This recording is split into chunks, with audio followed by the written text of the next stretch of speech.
The Ministry of Environment, Climate Change and Forestry has now rolled out a comprehensive national tree planting strategy aimed at increasing the country's forest cover from 12.5% to 30% in the next 10 years by facilitating the planting of 15 billion trees across the country. This is according to the Cabinet Secretary of Environment, Climate Change and Forestry, Soipan Tuya, who was today addressing the media at Karura Forest, where she later led participants in planting 5,000 trees. The recent initiative is geared towards involving more citizens as the CS says the 15 billion target is doable if every Kenyan manages to plant 30 trees every year for the next 10 years. The ministry also has plans to establish 18 seed centers across the country to ensure eased access to seedlings. We are gathered here at Karura Forest to both plant trees and to update the public on some of the key reforms that my ministry is implementing in the management of our public forests. These activities and reforms are part of the government's agenda to raise our country's tree cover from the current 12.3% to 30% by the year 2032. Following His Excellency the President's directive last year that we should grow 15 billion trees over the next 10 years, as a ministry, we have put in place and are rolling out a comprehensive national tree growing restoration strategy. I wish at this point to thank Kenyans who have so far come out in large numbers as individuals, corporates and institutions to respond to this campaign in various forms, either by adopting ecosystems, blocks in forests, or planting trees in individual spaces and farmlands.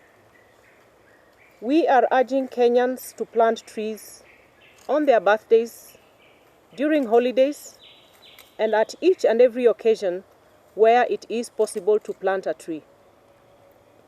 15 billion trees sounds huge and mind-boggling, but believe you me, it translates to only 30 trees per Kenyan per year.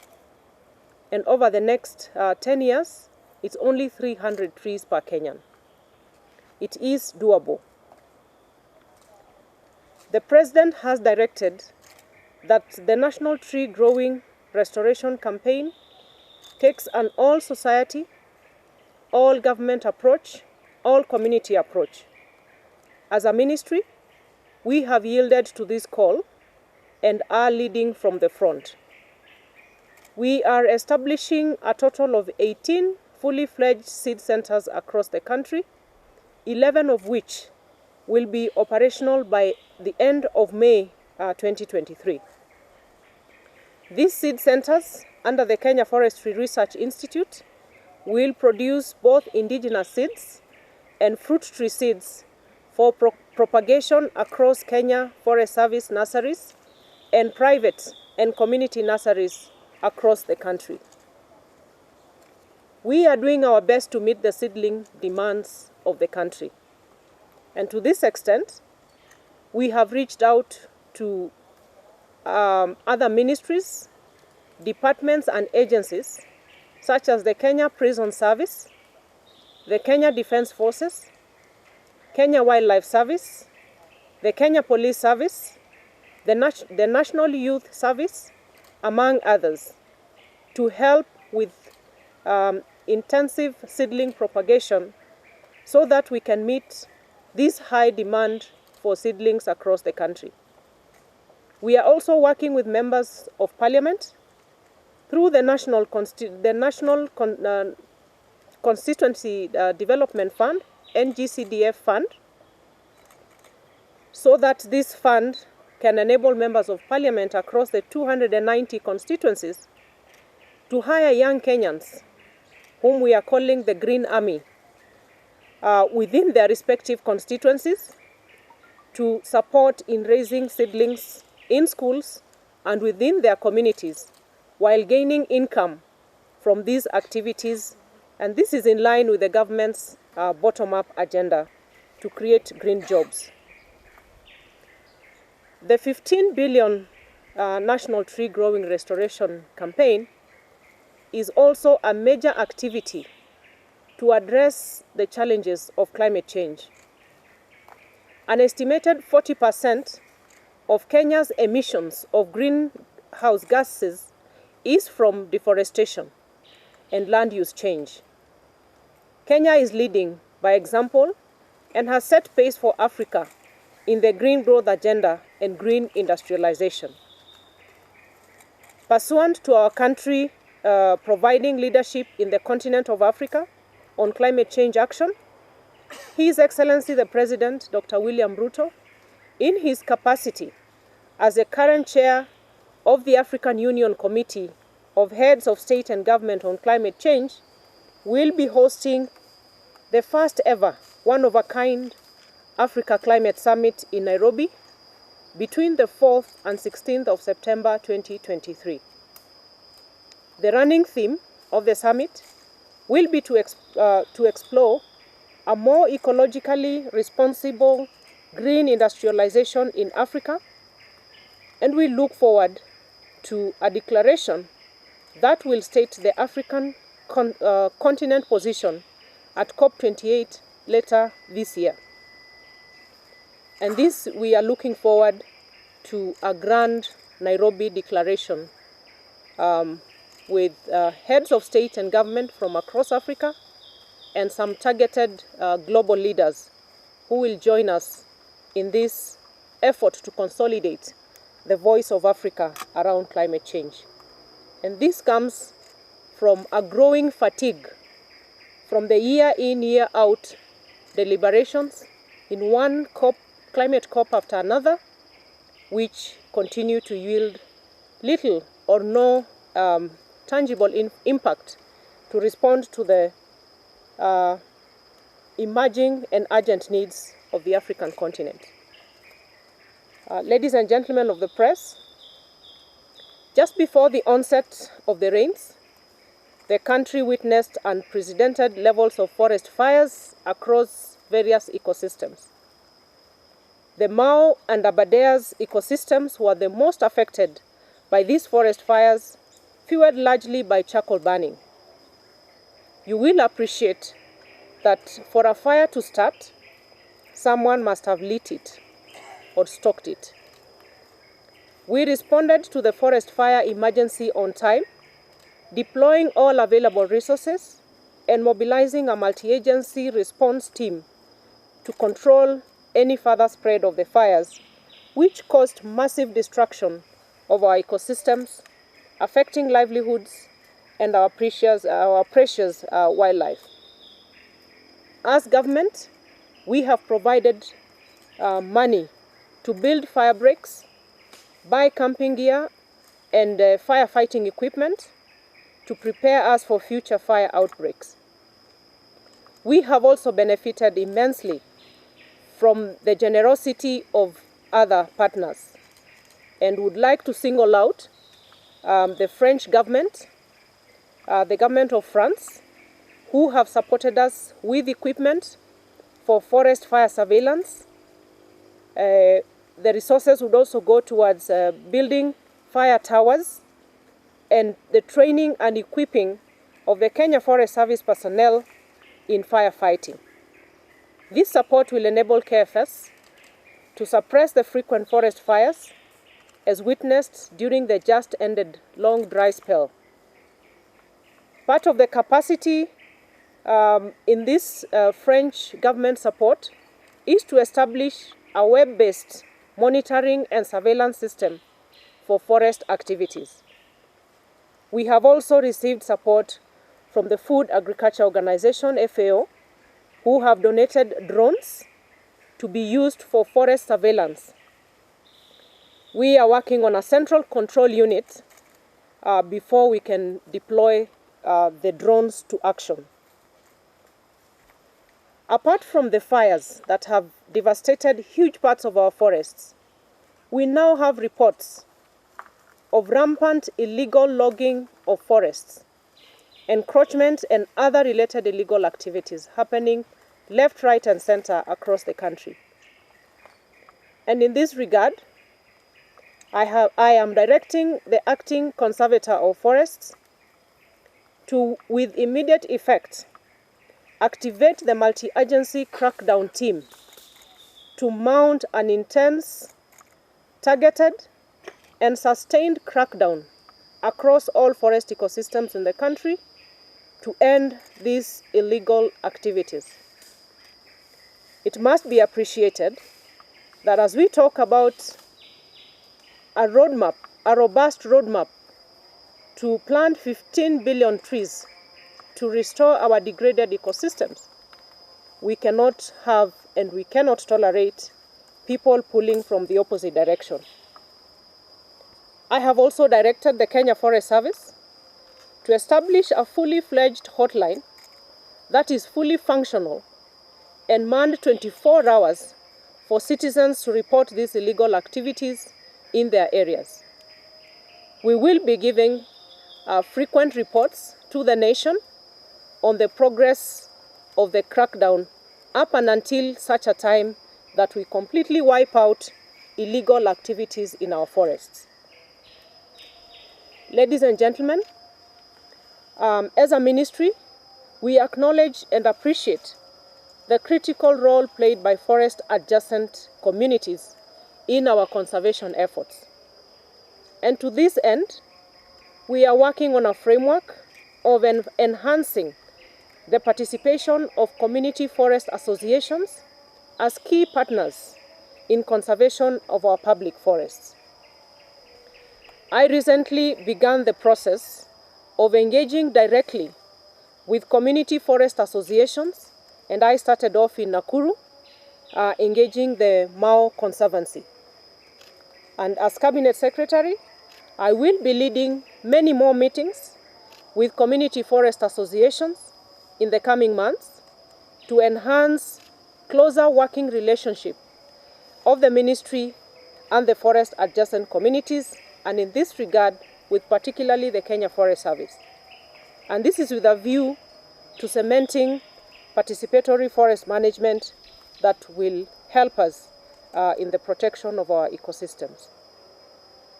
I would like to appeal to fellow Kenyans, especially to the forest adjacent communities, who are our partners in participatory forest management, to be the first line of defense to our forests by not involving themselves in illegal forest activities.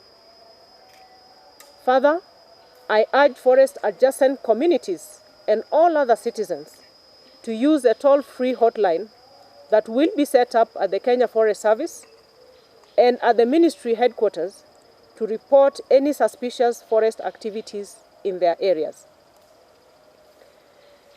On other issues that would have a bearing on our 15 billion national tree growing restoration campaign and the 30% tree cover, my ministry is in receipt of thousands of requests dated from as late as 2019, requesting for exemption of public and private bodies from the moratorium on logging to enable them to engage in development activities.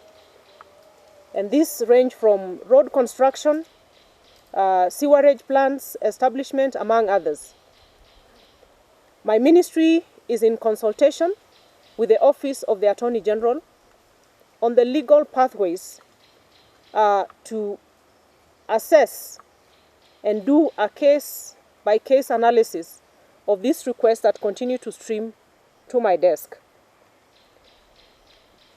As soon as the consultations are over, I will publish a public notice giving guidance on how we will achieve development in concert with environmental conservation. At a minimum, the ministry shall require an upfront plan from all these bodies and agencies requesting for exemption for them to show how they will replace by planting and growing at least double the number of trees they propose to cut in the course of those development activities. And this will be a condition to the grant of any such exemption. We are also enhancing the capacity of the Kenya Forest Services, both in terms of human and economic resources, to enable the agency to operate effectively and efficiently. We have just recently concluded a recruitment exercise for forest rangers, adding capacity for forest protection, and we are in the process of recruiting cadet rangers to add to this personnel. We are also adequately increasing resources both from the exchequer and fundraising through other global finance mechanisms in the environment sector to make our forestry sector stable. And I will state at this point that as we increase the manning of the Kenya Forest Service offices across the country, including Karura, the Kenya Forest Service has to step up and take up their space and should not be found to be connivers or should not be found to be abetting the illegal activities that we continue to see happening in the country. And with that, stern action and disciplinary processes shall be enhanced to make sure that as we support the service, then they will also step up to do their bit. Ladies and gentlemen of the press, as I conclude, I would like to inform you that before we leave Karura Forest today, we will, as part of the 15 billion National Tree Growing Restoration Campaign, plant 5,000 seedlings. I know some of them have already gone to the ground, but we are doing a total of 7,000 this afternoon. And I want to again challenge the Kenya Forest Service that Kenya is big, and one of the biggest opportunity we have for achieving our national tree growing initiative lies in the arid and semi-arid lands. So we need to venture out, even as we work on seedling propagation, particularly on the fruit trees. We need to expand this engagement so that we carry Kenyans along from every corner of the country to be part of this initiative. Allow me also to say that beside the climate action activities of the ministry and the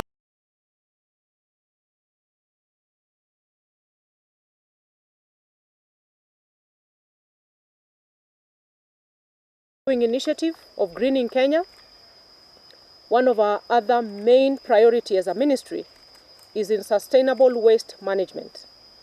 We have a new law in the Sustainable Management Act, and my ministry shall be at the forefront of rallying Kenyans to begin to take responsibility for our waste, in the spirit of the need to reduce, the need to recycle, and the need to make sure that we make Kenya a waste-free country. We have taken a frontline approach as a country. We are leading from the front globally by the ban that we made on plastic, single-use plastics. And I want to urge Kenyans that we cooperate. We are just in the process of finalizing a number of regulations that will support the implementation of the Waste Management Act. And this includes taking Kenyans to a pathway where we begin to sort our waste from the source. And that is from our very own kitchens, homes, compounds. This is doable. It's been done in other jurisdictions. And we will begin by piloting certain parts of this country. And I know that if we have been able to embrace the ban on plastic, we are capable of taking responsibility for our waste right from our doorsteps. I conclude by saying that climate action, because the tree growing agenda, waste management, and the climate action we are speaking about is for us to play our part as a country, to contribute to the global efforts to combat the crisis that is climate change. And nobody needs to be convinced as we stand now that the climate change crisis is right here with us. We are just emerging from a drought that has not been seen before. We are told by scientists that the last seen was 40 years ago, and even without being told, our communities have lost 3 million herds of livestock just in the drought that we are coming out from, and we need to take action. And even the members of the press, and of course the friends of Karura Forest and KFS, all of us here, we are Kenyans. We all have a part to play. And in an attempt to echo a statement made by the UN Secretary General during the COP27 conference, the collective action that is required in climate action presents to us a choice, either to do collective positive action, or we engage in a collective suicide pact.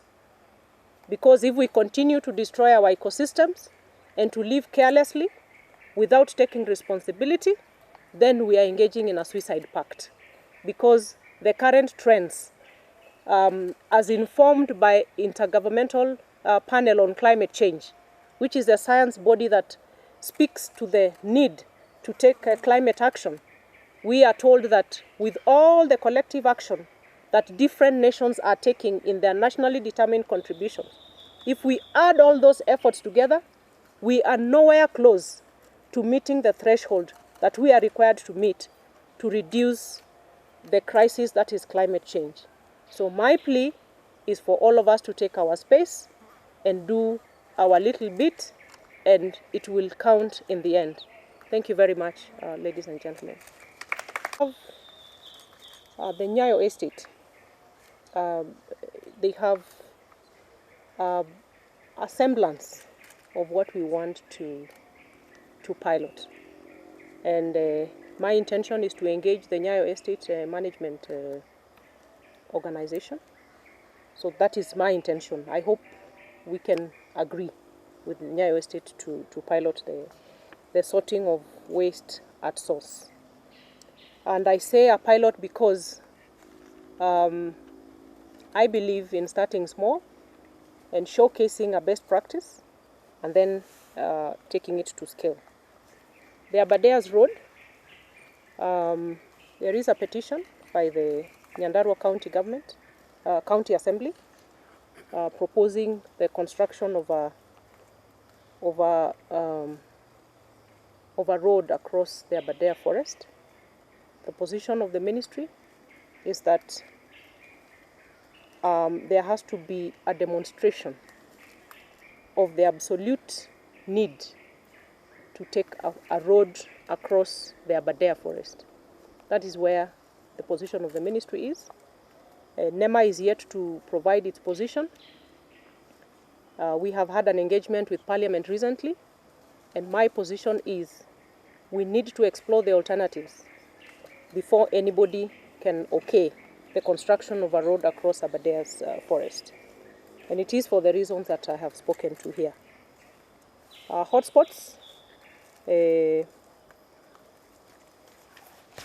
hotspot areas. That is where the CCF is right now. Mao Forests Complex is one of the main hotspots, particularly Kericho, Nakuru, Baringo, and Narok.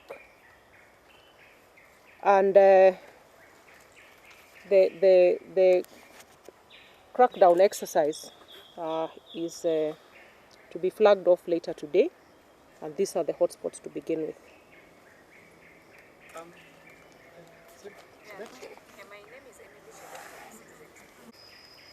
On the illegal activities and KFS being blamed to be part of the problem, I just want to say that the KFS has a chance to redeem its image, and I have spoken to the actions that we are taking. And the reason we have focused on KFS is in the appreciation that that is the first line of defense for our ecosystems. The law, we are actually reviewing our forestry policy and eventually the Forest Management Act to ensure that the laws against illegal activities, destroying the forests and other ecosystems are deterrent enough. That is a discussion we have had with the members of the community forest associations. Some very good intentioned community forest association members will come and report illegal activities. And because of the notoriety of the people who are engaged in illegal activities, they will go to court and then get fined. And because they have money from these illegal activities, they pay and get scot-free. That is a discussion we are having. The laws need to be deterrent enough. I will say at this point that, the globe is even moving to discussing the crime of ecocide. Ecocide, an equivalent to genocide. For me, climate change is a life and death. So we must look at our laws to be in step with the direction where we are saying that in order for humanity to save itself, we must value our forest and our ecosystems. And that is a bare minimum. In line with that, and it connects to the question by the other gentleman, is that we want to make sure that everybody, individual Kenyans, are part of this exercise. We will roll out a campaign strategy to reach each and every individual Kenyan, I said individuals, faith-based organizations, schools, government entities, and for our farmers particularly and individual community members, we want to create value in planting trees. And that takes us to the scope of commercial forestry. In our program to intensify seedling propagation, we are deliberately going to focus on fruit tree seedlings. And with the careful guidance of Kefri, we will do species matching to make sure that whatever is planted in whatever area actually works, and to make sure that we don't create problems with the seeds we are planting. And of course, with our phytosanitary policy and law, we are closely guided by what it is that we introduce and plant in various parts of the country. So yes, we need to rally everybody behind this cause. It cannot be done. It's not a government program. I want to call it, I would want us to reach to a point where each and every Kenyan takes responsibility from where they are, and only then shall we be able to achieve this. There's the question of the kind of trees that you're planting, because some are actually destructive to our water towers. Yeah. Even these seedlings, they said they've been around the country. Yes. Yeah. The reason why I have said, even at this time of austerity measures, my ministry is one of those that have had some exemption, particularly in the area of seedling propagation. Under the guidance of Kefri, we have countless scientists who will be stationed across these seed centers across the country. And with the rollout of the seed centers, a total of 18, we shall be covering all the counties of this country. And, Kefri provides the scientific backstop is allowed once we lift the moratorium. It doesn't spread to the 94% of our indigenous forests. So I think that is a very clear message that all of us have to understand. And the moratorium has been subsisting for the last almost 5 years. We have mature and over-mature plantations across the country, some of them rotting away, while we need the resources to feed into our restoration plan. So, yes, the challenge, I've spelled out the challenges. It's about enforcement and the discipline that Kenyans have to develop and value for our ecosystems. So we are lifting the moratorium partially, for starters, to be able to do the partial harvestation of the mature and overgrown plantations, and gradually, alongside the plans that we have, to ensure enforcement and phase out illegal activities, then we can be able also to roll out the 6% of our commercial forestry spectrum. Thank you very much. No, I think Hoping for this exercise to make sure that, I know there is a debate even about eucalyptus and blue gum. We have over 500 species of blue gum.